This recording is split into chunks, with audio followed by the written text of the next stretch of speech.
An Asheville convenience store clerk is violently attacked, and tonight, police are releasing surveillance video hoping for tips. Officers think one man was armed with a gun. News 13's Kimberly King reports from the East Asheville store where it happened. The store manager here at the Quiktrip on Tunnel Road tells me he believes he recognizes the two suspects, having seen them at other stores that are part of the convenience store chain.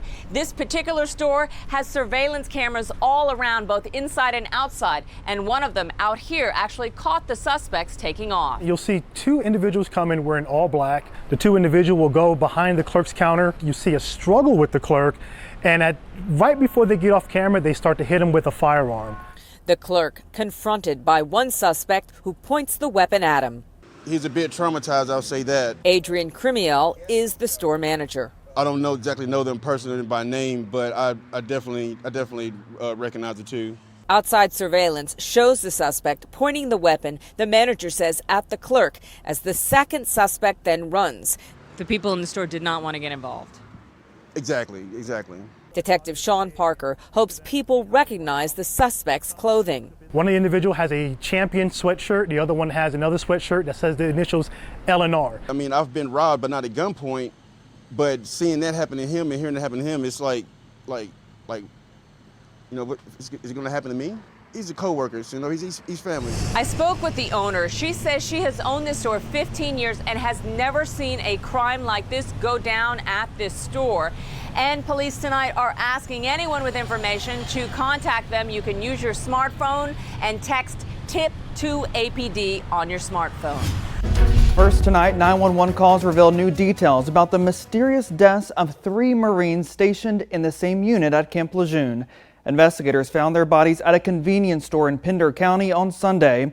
One of the Marines' mother called 911 to report her son missing after first calling the base to check on him. She tells the operator her son was not on a flight back home, raising concerns about his safety. I haven't spoken to him since Friday afternoon, and he's stationed at Camp Lejeune. In this 911 call Sunday morning, this Marine's mother shares her worry. He's not answered his phone or responded to anybody since Friday. She tells the operator her son's phone was pinged to this Speedway gas station on U.S. Highway 17 in Hampstead. He was flying from North Carolina to Oklahoma City. He was supposed to. But he never even made it to the airport because his suitcases are still in his Jeep. While her son's phone was pinged 30 miles away from base, his belongings were still at Camp Lejeune. They found his Jeep at the barracks with his suitcases, but he's not there or anything, and we're just trying to locate him. As she was filing a missing persons report, a fellow Marine from her son's unit drove to the convenience store in Pender County. The sergeant is on his way to that location. In a second 911 call, a man describes himself as an officer from Camp Lejeune. He tells the operator he's made a discovery. I was looking for these Marines. I'm on duty right now, and I found these Marines in their car, and I think all of them I think they're dead. Investigators say they found these 3 Marines in a parked 2000 model year Lexus LS. 19-year-old Lance Corporal Tanner Kautlenberg from Wisconsin, 23-year-old Lance Corporal Merrick Dockery from Oklahoma, and 23-year-old Lance Corporal Ivan Garcia from Florida. Their bodies are so stiff, they're not moving, and I don't think they're breathing. The autopsies reveal all 3 died from carbon monoxide poisoning. Investigators tell us no drugs or weapons were found, and there were no signs of an attack. One's bleeding from the nose, and they're passed out. They look like they fell asleep in here. Just tragic. Elected officials, the Pender County Sheriff, and Commanding General of the 2nd Marine Logistics Group have extended condolences to the families of these Marines.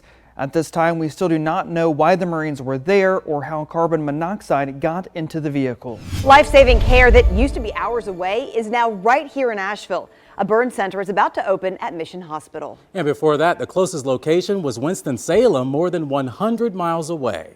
News 13's Hannah McKenzie is following this story for us tonight. Prior to the opening of this burn center, burn patients in the western North Carolina region had to travel over 100 miles to reach the same sort of specialized care.